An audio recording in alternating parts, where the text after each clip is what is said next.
او ما باز دومره سپک لیدلی دي دومره سپک او شتي چې کله زنانه تیریږي نو په هغې پسې به یو داسې خبره وکړي چې هغه مسلمان د هغې د اورېدو طاقت نه لري دومره سپکه خبره به وکړي شتي داسې که نه شتي که زما دا خبرې غلطي او زه ځان نه پکې زیاتی کوم ما ته ووایه چې داسې خو نشتې موږ نه دي لیدلي چې زنانه روانې دوی به په دوکان کې ناستې نو به دې زنانه پسې به څه وکړي خبرې به پسې وکړي دا دوکان کې خو ډېر شی ناستې او د نقصان دی دوکان کې ناستې دا مې که څه د زنانه دننه راتله غواړي دننه نشي راتلی او که راشي نو په دوی کې به بعض هغه فاسقان او فاجران دي چې کله دا زنانه وځي نو په دې پسې خبرې شروع کړي زه یو پیر یو بازار کې دا واقعه ما لیدلې په خپله یو زنانه تېره شوه عربۍ زنانه وه او څه پښتانه ولاړو درې څلور نو هغو ډېرې هغه سپکې خبرې وکړې زما په خوله نه راځي او نه یې موږ الحمدلله کولی شو په دې زنانه پسې خو دا خو هغو ته پته نه وه چې دی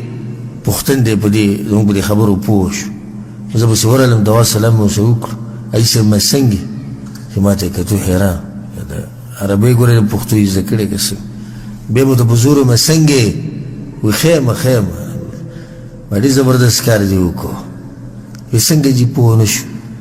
ما یو زنانه ستا په ژبه نه پوهېده او خاوند یې نه ورور یې نه و هغه دې وشرموله ته ما ځان ته مسلمان وې او بیا ته ځان ته پښتون وې ستا په ښځه پسې ښځې دې ما شتي که ستاسو ښځې شتي او شتي ما که ستاسو ښځې بازار ته لاړې شي او دقه شان خبرې پسې وکړي تاسو چې کمې وکړي سم خیال دی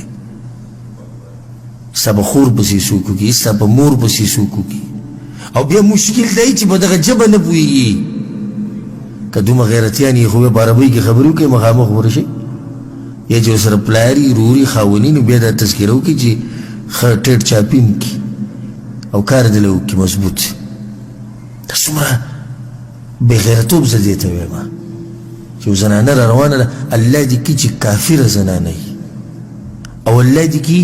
چې لنډې او تنګې جامې یې اچولي دي او ځان یې په شرمونو شرمولی دی خو دا خو د هغې کردار دی که نه زما او ستا کردار خو به د قرآن او حدیث په چوکاټ کې که نه